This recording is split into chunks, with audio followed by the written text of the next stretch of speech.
some blowback, though. I ain't even tripping over that, to be honest with you. Like, what you think Joe gonna say?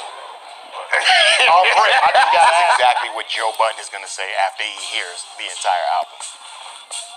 All right, everyone. I know what you want me to talk about. You want me to talk about the rise and fall in Slaughterhouse. Great piece of work. I'm not gonna lie, great piece of work. The guys got off their truth. Mind you, their truth. See, the actual truth is much different. Maybe I'll talk about it, maybe I won't. But clap it up for the guys. They got a good project out. Fuck out of here, Joe. That's definitely...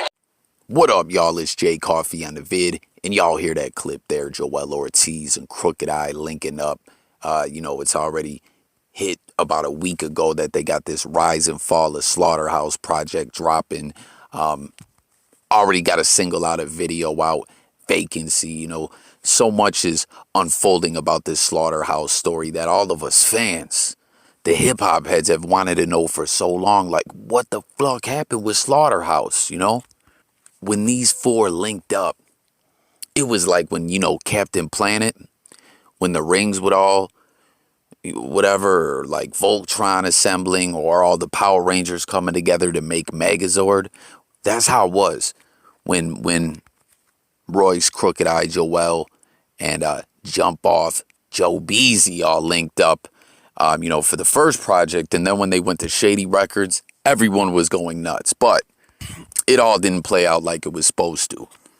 And you can tell, you know what I'm saying? Like, this is huge for the fans to finally find out what the fuck happened. As we heard a little bit about it before, but everyone was kind of waiting, hoping, like at some point, we still want to get that Glass House project, but we were hoping at some point there'd be some kind of reconciliation, revival of the group. But this is it. And you heard them, right? It's been 10 years since they rapped as a group. It's done. It's deaded. This is it. This isn't just the rise and fall of Slaughterhouse. This is the death of Slaughterhouse. It's over. It's done.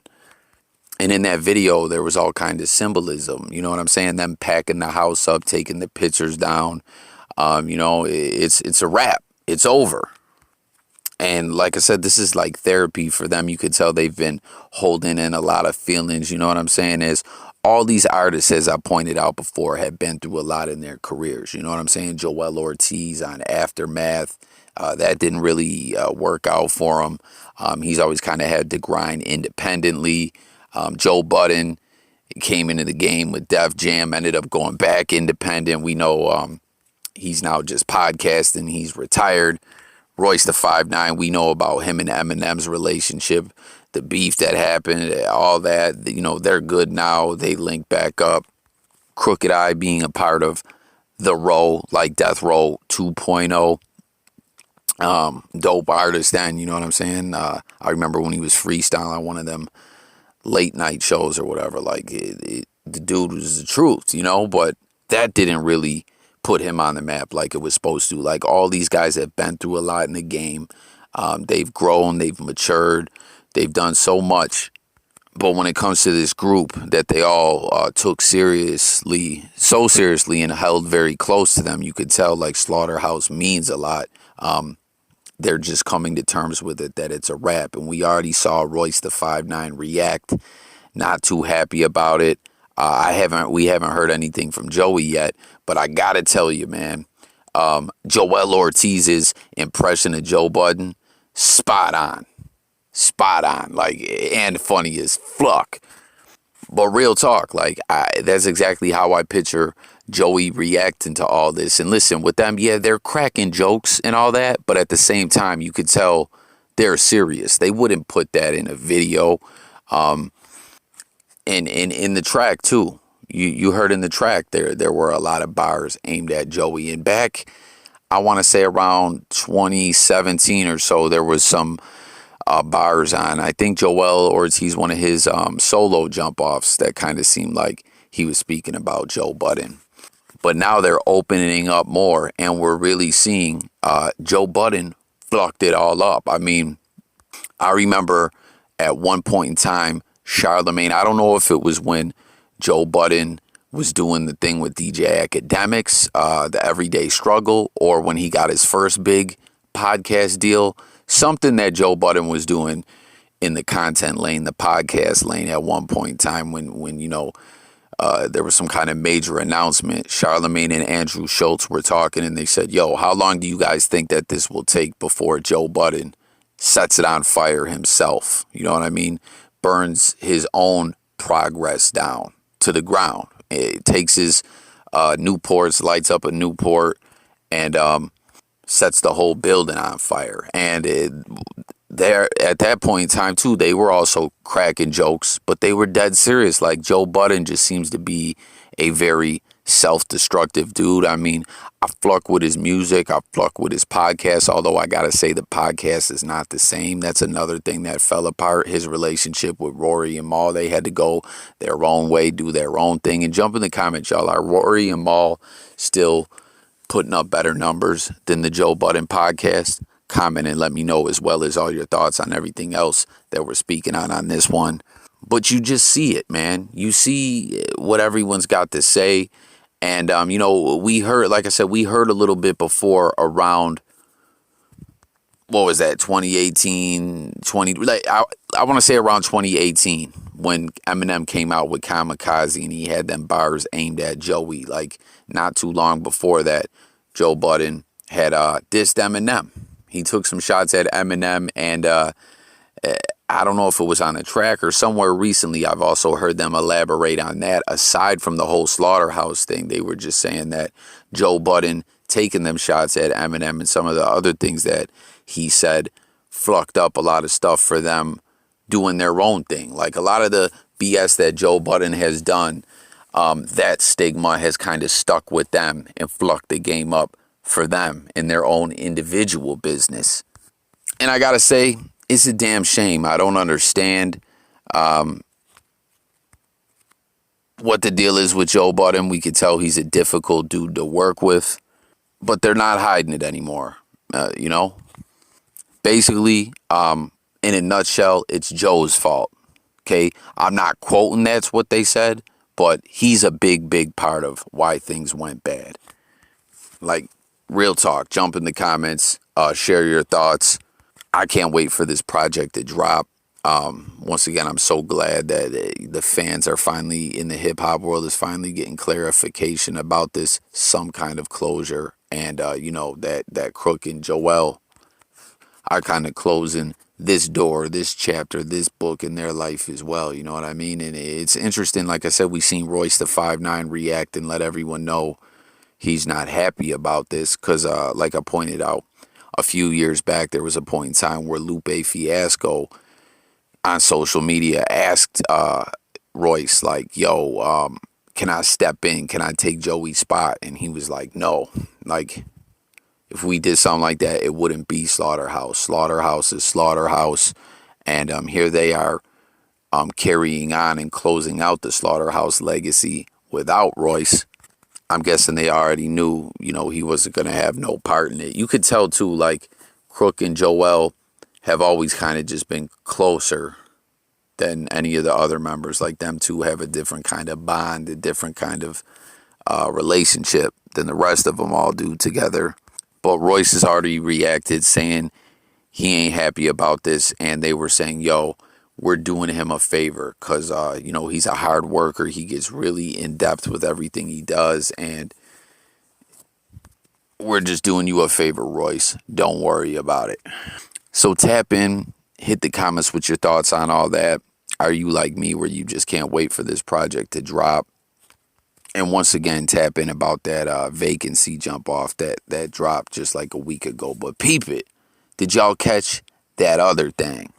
We listening to some shit we gonna shoot a video to, and it's all in a motherfucking studio with a nigga Marshall record like, yo, the universe is kind of wild right It's now. kind of wild, because, dude just told us that.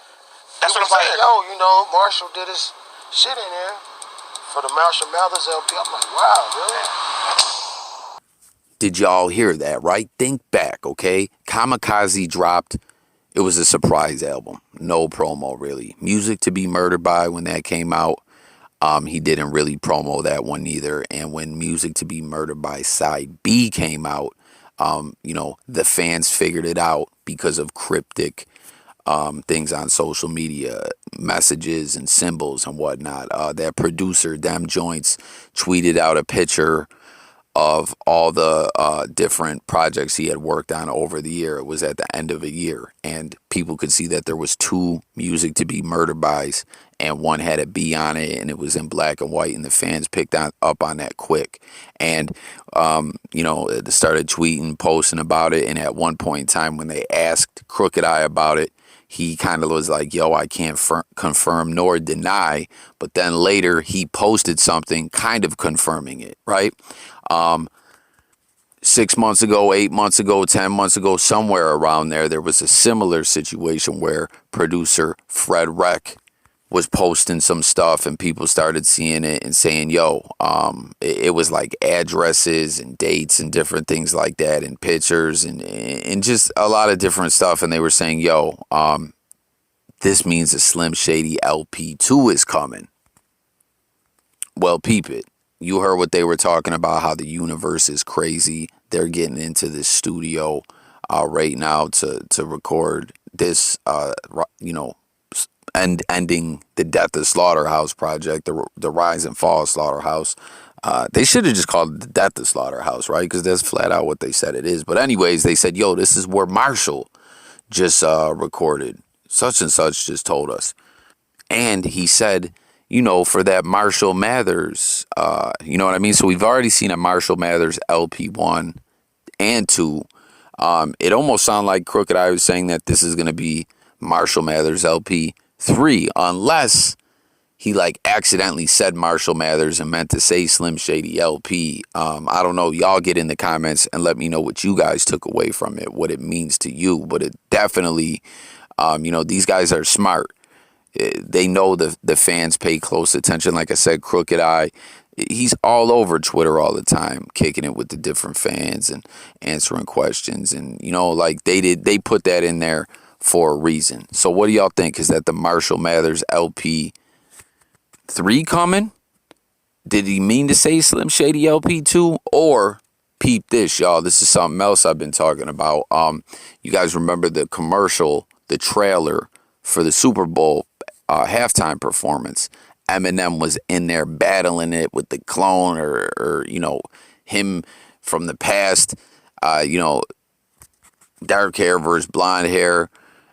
It was almost like Eminem versus Slim Shady, or Marshall Mathers versus Slim Shady. And, you can go back and check some of my vids. Y'all know I drop a lot of fucking vids. And real quick, if you're new to the channel, make sure to subscribe, y'all. We talk hip-hop, sports, current events, conspiracies, all that ish over here. And it's all about hearing what the people got to say. And we drop content every single day. So make sure to subscribe, but join the discussion. But anyways, I was saying, yo, that's odd, that whole concept of him battling himself.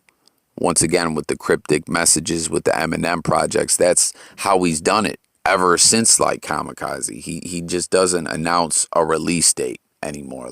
He's way beyond that. He does things differently. So what do y'all think? Is it a Marshall Mathers versus Slim Shady jump off, or what?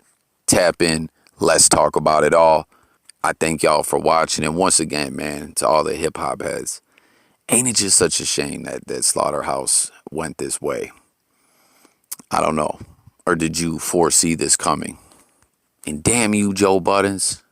Come on, Joey. Hopefully we get that Glass House project at some point.